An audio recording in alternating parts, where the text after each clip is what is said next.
श्री स्वामी समर्थ मराठी जगत या यूट्यूब चॅनलमध्ये तुमचे खूप खूप स्वागत आहे।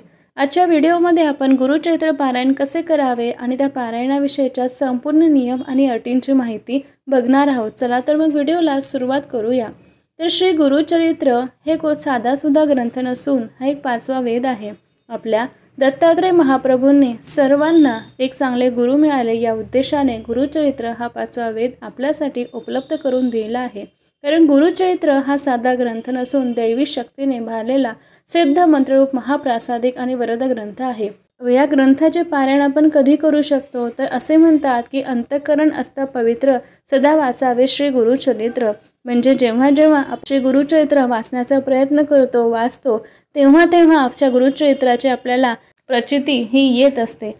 तर गुरुचरित्र पारायण कसे करावे तर गुरुचरित्र पारायण करण्यासाठी आपल्या घरी श्री स्वामी समर्थ महाराजांचा फोटो असणे आवश्यक आहे।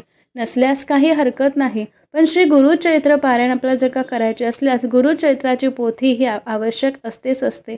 मग ती पोथी कुठे मिळते तर गुरुचरित्र हा ग्रंथ श्री स्वामी समर्थ महाराजांच्या केंद्रामध्ये कुठेही मिळतो। तर त्या केंद्रामधून तो गुरुचरित्र हा ग्रंथ आणा आणि तुमच्या घरी तुम्ही गुरुचरित्र पारायण हे करू शकता। आता पारायणाची पूजा मांडणी कशी तर याविषयीचा सुद्धा एक व्हिडिओ आपल्या चॅनलवर लवकरच येणार आहे। तर सुरुवातीला आपण गुरुचरित्र पारायणाविषयीचे संपूर्ण नियम काय आहेत, अटी काय आहेत ते बघणार आहोत। तर गुरुचरित्र सप्ताह म्हणजे 7 दिवसांचा आपण जेव्हा सुरुवात करतो तेव्हा शक्यतो सुरुवात शनिवारच्या दिवशी करावी। म्हणजेच त्या पारायणाची शेवट हा शुक्रवारी होईल। कारण शुक्रवार हे श्री नृसिंह सरस्वती महाराजांचा निजानंदाचा दिवस आहे आणि या दिवशी पारायण संपल्यास खूपच छान असतं। दुसरं असं की गुरुचरित्र वाचण्यापूर्वी म्हणजे आदल्या दिवशी म्हणजे आपण शनिवारी गुरुचरित्राला सुरुवात करत आहोत तर आपल्याला काय करायचं आहे, शुक्रवारी तुम्हाला 5 गव्हाच्या पोळ्या करायच्या आहेत। त्या 5 गव्हाच्या पोळ्यांपैकी 1 गव्हाची पोळी गायला खाऊ घालायची आहे आणि 4 कुत्र्यांना खाऊ घालायची आहे। 4 काळे कुत्रे असल्यास अतिशय उत्तम। आणि त्यानंतर आपल्याला आपल्याकडे पोथी आहे ती पोथीची पूजा करायची आहे। 1 माळ श्री गायत्री मंत्र जप करायचा आहे, 1 माळ श्री स्वामी समर्थ मंत्र जप करायचा आहे, 1 वेळा श्री गणपती अथर्वशीर्ष वाचायचे आहे आणि पोथी वाचायला सुरुवात करायची आहे। आता या सर्व गोष्टी तुम्हाला पोथीच्या सुरुवातीच्या म्हणजे पहिल्या दिवशीच करायच्या आहे। तुम्हाला हे रोज वाचायचे आहे का तर हो नक्कीच। 7 दिवस जेव्हा जेव्हा तुम्ही पोथी वाचायला बसता तेव्हा तुम्हाला गायत्री मंत्र श्री स्वामी समर्थ मंत्र जप त्याचप्रमाणे श्री गणपती अथर्वशीर्ष वाचून पोथीला सुरुवात करायची आहे। शक्यतोवर अशी मान्यता आहे की या गुरुचरित्राचे वाचन पहाटे 3 ते 4 या दरम्यान करावे। कारण हा जो शुभ काळ असतो या काळामध्ये देवी शक्ती अतिशय जागृत असतात, पण यावेळी सगळ्यांना शक्य नसते।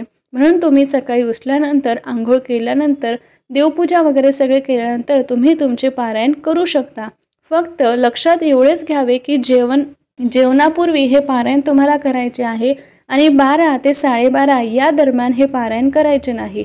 हे पारायण सकाळीच करू शकतो का तर सकाळी करणे अतिशय चांगले असते। कारण आपण सुचिर्भूत झाल्यानंतर इकडे तिकडे हातबोट न होता सुरुवातीला पारायण केले तर खूप छान। बरेच लोक वर्किंग असतात त्यामुळे त्यांना सकाळी दिवसभरात शक्य नसते, तर तुम्ही संध्याकाळच्या वेळेला 6-7 नंतर वाचू शकता। फक्त जेवणापूर्वी वाचा आणि रात्री फार उशीर करू नका, 10:30-11 नंतर वाचू नका।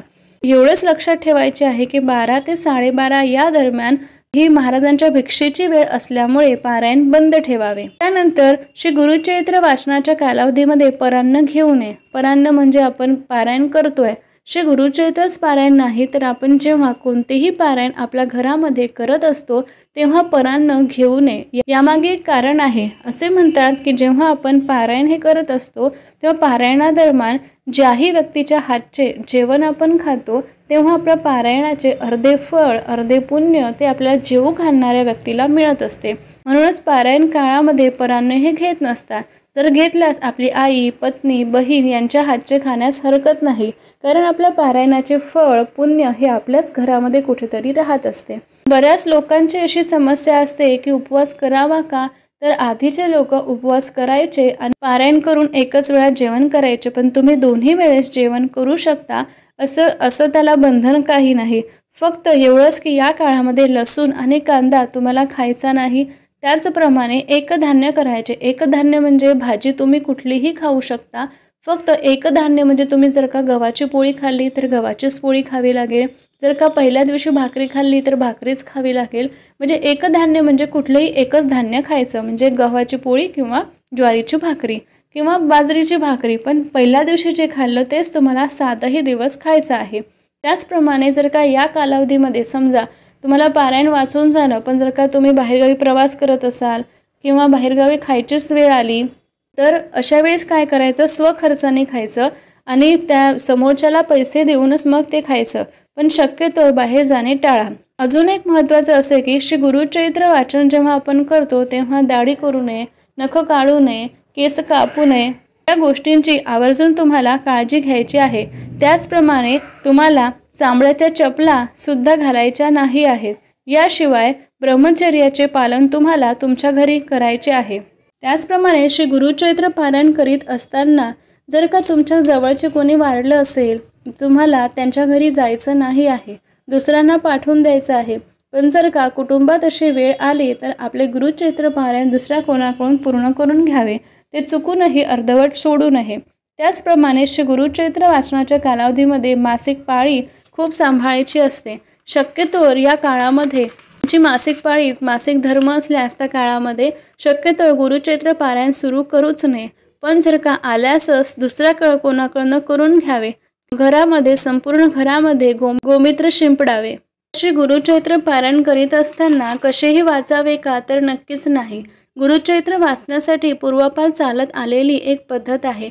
जसे की पहिल्या दिवशी 1 ते 9 अध्याय, दुसऱ्या दिवशी 10 ते 21 अध्याय, तिसऱ्या दिवशी 22 ते 29 अध्याय, चौथ्या दिवशी 30 ते 35 अध्याय, पाचव्या दिवशी 36 ते 38 अध्याय, सहाव्या दिवशी 39 ते 43 अध्याय, सातव्या दिवशी 44 ते 53 अध्याय.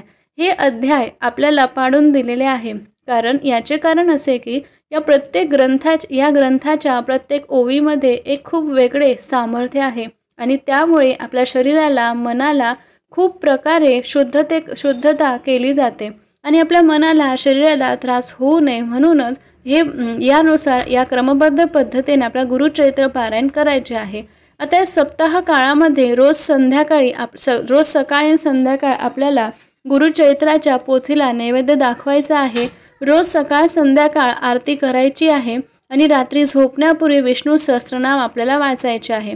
तर विष्णू सहस्त्रनाम या काळामध्ये का वाचतात, तर कळत नकळत या काळामध्ये आपल्या हातून ज्या काही चुका होतात त्या सर्व चुकांच्या क्षमा मिळावी यासाठी श्री विष्णू सहस्त्रनाम या काळामध्ये वाचायचे असते. याशिवाय या सप्ताह काळामध्ये कोणाचीही उणे काढू नये, कोणाचीही भांडण करू नये, कारण त्याचे पाप हे आपल्याला लागत असते आणि आपल्या गुरुचरित्र पारायण ग्रंथाचे जे फळ असते, जे पुण्य असते ते आपले नाहीसे होते.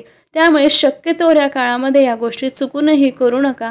आता हा जो सप्ताहाचा जो काळ असतो, ह्या सप्ताह काळामध्ये तुम्हाला आणखी काही गोष्टी पाळायच्या आहे. जर आपल्याला झोपताना आपण ज्या गादीवर झोपत असतो त्या गादीवर चुकूनही आपल्याला झोपायचे नाही आहे. एखादी चटई, एखादी सतरंजी खाली टाकून जमिनीला स्पर्श होईल अशा ठिकाणी आपल्याला झोपायचे आहे.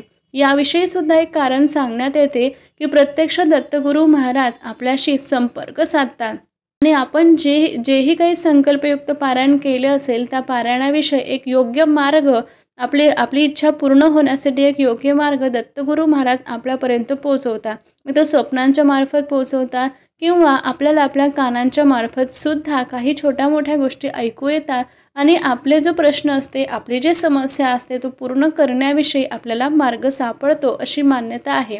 आता बऱ्याच जणांची अशी मान्यता आहे की या काळामध्ये दत्तगुरू महाराज आपल्या घरी येतात का, तर हो नक्कीच. ज्याही घरामध्ये मनापासून दत्तगुरू महाराजांची सेवा होते, पारायण होते, पूजा होते, त्या घरामध्ये दत्तगुरू महाराज स्वतः येऊन जातात.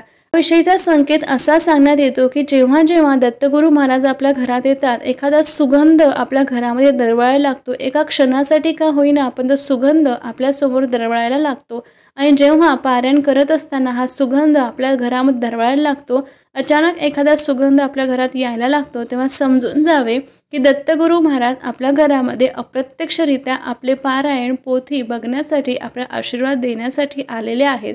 याच गोष्ट प्रत्येकासोबत घडत असल्यामुळे आपण जेव्हा जेव्हा ग्रंथ वाचतो, हे पोथी वाचतो, तेव्हा आपल्याला 2 आसन टाकायचे आहेत.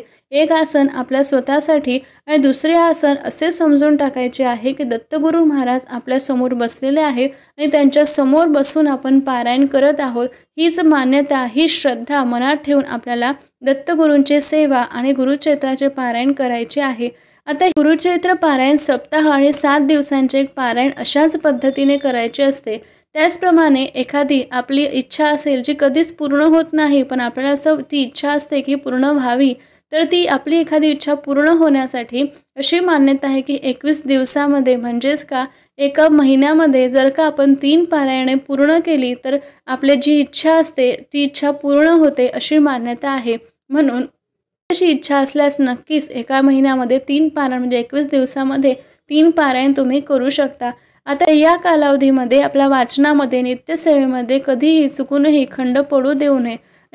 आपण ज्या वेळेला पारायण वाचायला सुरुवात केली रोज त्याच वेळेला पारायण वाचावे। आणि जर का आज आपण सकाळी 8 वाजता पारायणाला सुरुवात केली तर रोज 8च वाजता पारायणाला सुरुवात करावी। हे एक महत्त्वाचा नियम यामध्ये सांगण्यात येतो। थोडेफार 5, 10, 15 मिनिटं मागे पुढे झाले तर काही हरकत नाही, पण शक्यतोवर असंच करावे। आता हे झालं 7 दिवसाचं साप्ताहिक पारायणाचं। मग 8व्या दिवशी तुम्हाला सांगता करायची आहे, नैवेद्य करायचे आहे, नैवेद्य आरत्या करायच्या आहे आणि आपल्या गुरुचरित्र पारायणाची सांगता करायची आहे। आता व्यवस्थित आणि भरपूर माहिती देणारा सांगतेविषयीचा व्हिडिओसुद्धा आपल्या चॅनलवर लवकरच उपलब्ध होणार आहे। तो पाहायचा असल्यास तो सुद्धा तुम्ही बघू शकता।